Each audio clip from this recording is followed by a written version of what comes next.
بسم اللہ الرحمن الرحیم۔ آخر حضرت حسن کو زہر کیوں دیا گیا؟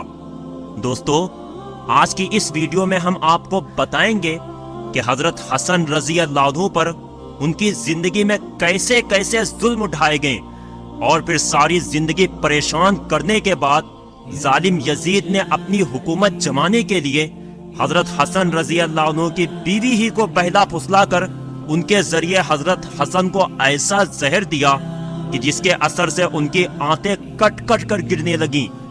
پھر وفات کے بعد بنو امیہ کے لوگ لڑنے کے لیے کیسے تلوار لے کر نکل آئیں، اور قریب تھا کہ چھوٹے بھائی حضرت حسین رضی اللہ عنہ اپنے بھائی حسن کی قبر حضور صلی اللہ علیہ وسلم کے قدموں میں بنانے کے لیے بنو امیہ کے لوگوں سے لڑ جاتے، اور یہ لڑائی ایک جنگ میں بدل کر ہزاروں صحابہ اکرام کے پاکیزہ خون بہنے کا سبب بنتی۔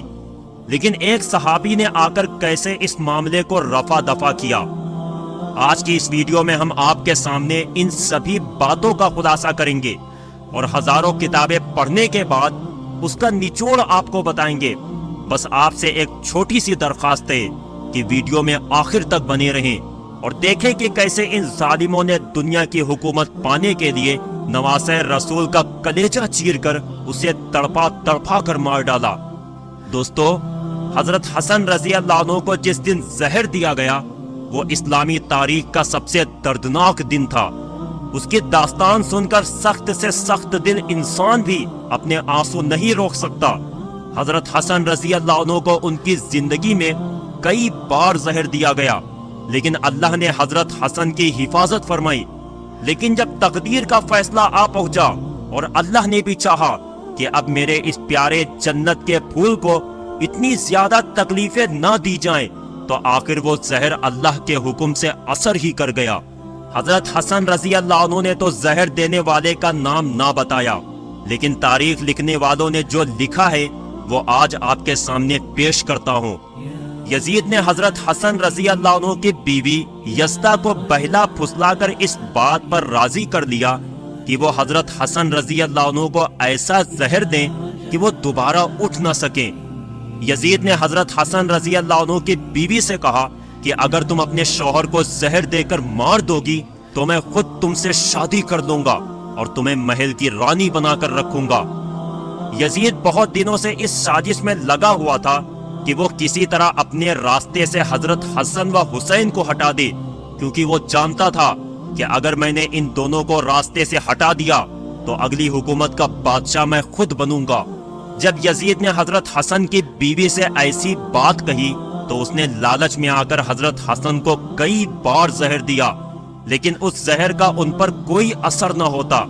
آخر یزدہ بیوی نے ایک ہیرے کو بہت اچھی طرح پیس کر اسے پانی میں ملا دیا، اور پھر وہ پانی اس گھڑے میں ڈال دیا کہ جس سے حضرت حسن رات میں اٹھ کر پانی پیا کرتے تھے۔ سن 50 ہجری 27 صفر کی رات حضرت حسن رضی اللہ عنہ سو رہے تھے کہ اچانک انہیں پیاس لگی تو اپنی بہن زینب کو پکار کر بلایا۔ حضرت زینب اس وقت مصلی پر بیٹھی اللہ کی عبادت کر رہی تھی۔ بڑے بھائی کی آواز سن کر جلدی سے پاس پہنچی تو حضرت حسن رضی اللہ عنہ نے کہا کہ زینب، میں نے ابھی ایک بڑا عجیب سا خواب دیکھا ہے، میں وہ تمہیں بتانا چاہتا ہوں۔ حضرت زینب نے کہا کہ جی بھائی فرمائیے۔ تو حضرت حسن نے بتایا کہ میں نے خواب میں دیکھا کہ میرے نانا حضور صلی اللہ علیہ وسلم اور والد حضرت علی اور میری امی حضرت فاطمہ، یہ سبھی لوگ مجھے جنت کی سیر کرا رہے ہیں۔ میں نے اپنے نانا حضور صلی اللہ علیہ وسلم سے شکایت کی کہ اے نانا جان، آپ کے جانے کے بعد مدینہ میں مجھے اور میرے بھائی کو بہت ستایا گیا، میرے ماں باپ کو گالیاں دی گئیں۔ تو اس پر نانا جان نے جواب دیا کہ اے میرے پیارے بچے، پریشان نہ ہو، تم بہت جلد ہی مجھ سے ملنے والے ہو۔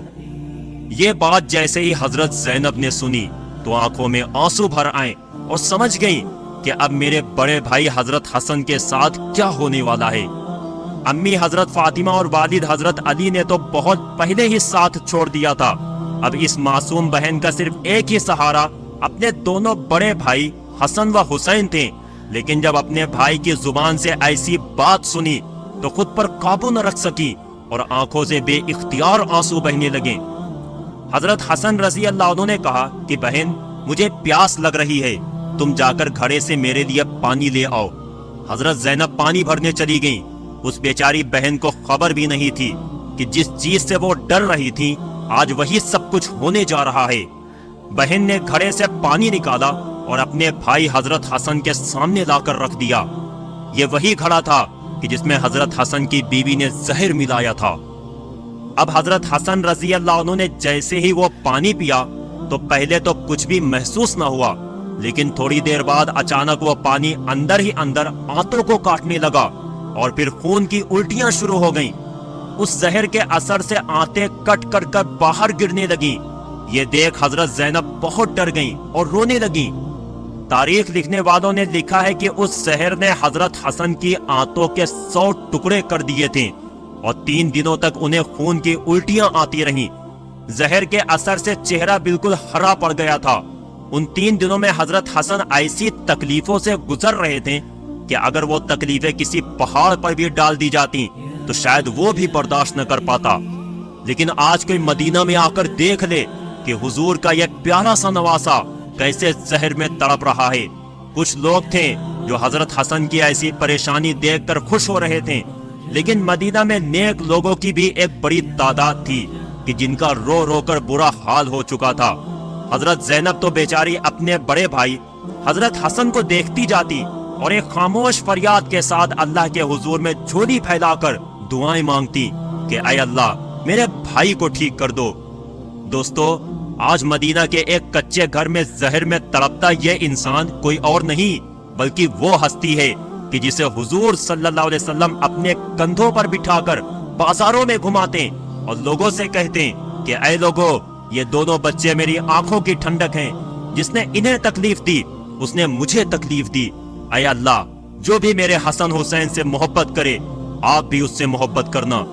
لیکن آج مدینہ میں رسول کے اس نواسے کو زہر میں ایسا تڑپایا گیا کہ اس کا چہرہ ہرا پڑ گیا، آنتیں کٹ کٹ کر خون کی الٹیاں ہونے لگی، ہر طرف کوہرام مچا تھا۔ لیکن شاید اب تقدیر کا بھی فیصلہ آ چکا تھا اور اللہ نے بھی حکم دے دیا تھا کہ اے فرشتو، جا کر میرے جنت کے پھول حسن کو میرے پاس لے آؤ۔ ان ظالم لوگوں نے میرے پیارے رسول کے بچوں کو بہت تڑپایا ہے۔ حضرت حسن رضی اللہ عنہ جانتے تھے کہ اس گھڑے میں زہر کس نے ملایا ہے، کیونکہ گھر میں باہر کا تو کوئی بندہ نہیں آ سکتا۔ لیکن حضرت حسن رضی اللہ عنہ نے کسی کو بھی اس بارے میں اپنی زبان سے کچھ نہ بتایا، یہاں تک کہ جیسے ہی ان کے چھوٹے بھائی حضرت حسین رضی اللہ عنہ کو خبر ہوئی تو وہ دوڑتے ہوئے آئے اور کہنے لگے کہ بھائی جان، آپ صرف مجھے ایک بار اس کا نام بتا دو کہ جس نے آپ کو زہر دیا ہے۔ تو حضرت حسن رضی اللہ عنہ پوچھنے لگے کہ تم اس کے ساتھ کیا کرو گے؟ تو حضرت حسین نے جواب دیا کہ میں اسے قتل کروں گا۔ یہ سن کر حضرت حسن نے کہا کہ پھر تو میں کسی کو کچھ بھی نہیں بتاؤں گا، کیونکہ اگر زہر دینے والا وہ انسان نہ ہوا تو مرتے مرتے مجھ پر ایک بے گناہ کے قتل کا الزام آ جائے گا، اور اگر زہر دینے والا وہی انسان ہوا تو اللہ کے پاس جا کر میں خود ہی اس سے بدلہ لے لوں گا۔ 3 دنوں بعد آخر وہ دن بھی آیا کہ جب حضرت حسن رضی اللہ عنہ کو اپنی وفات بالکل قریب نظر آنے لگی تو اپنے چھوٹے بھائی حسین سے کہا کہ جاؤ اور میری نانی حضرت عائشہ سے پوچھو کہ آپ کا نواسا حسن اپنے نانا کے قدموں میں دفن ہونا چاہتا ہے، کیا آپ کی اجازت ہے؟ حضرت حسین رضی اللہ عنہ جلدی سے حضرت عائشہ کے گھر پہنچے اور کہنے لگے کہ نانی جان، میرے بڑے بھائی حسن اپنی زندگی کی آخری سانسیں لے رہے ہیں اور اپنے نانا حضور صلی اللہ علیہ وسلم کے قدموں میں دفن ہونا چاہتے ہیں، کیا آپ اس کی اجازت دیتی ہیں؟ حضرت عائشہ رضی اللہ عنہا بھی اپنے نواسے کی ایسی حالت سن کر بیٹھی رو رہی تھیں۔ حضرت حسین کی یہ بات سنتے ہی جواب دیا کہ ہاں، میری طرف سے پوری اجازت ہے۔ لیکن جب حضرت حسین رضی اللہ عنہ نے آ کر اپنے بڑے بھائی حضرت حسن کو یہ بات بتائی تو وہ کہنے لگے کہ اے حسین، مجھے ڈر ہے کہ شاید میری نانی نے میری لاج میں مجھے اجازت دے دی ہے، اس لیے جب میری وفات ہو جائے تو ایک بار پھر سے اجازت مانگنا، اگر اس وقت اجازت دے دے تو مجھے وہی دفن کر دینا، ورنہ مسلمانوں کے قبرستان کے بیچ میری قبر بنا دینا۔ اے حسین، ایک بات کا خیال رکھنا کہ اگر نانا کے قدموں میں میری قبر بنتے وقت کچھ لوگ مخالفت کریں تو لڑائی جھگڑا مت کرنا،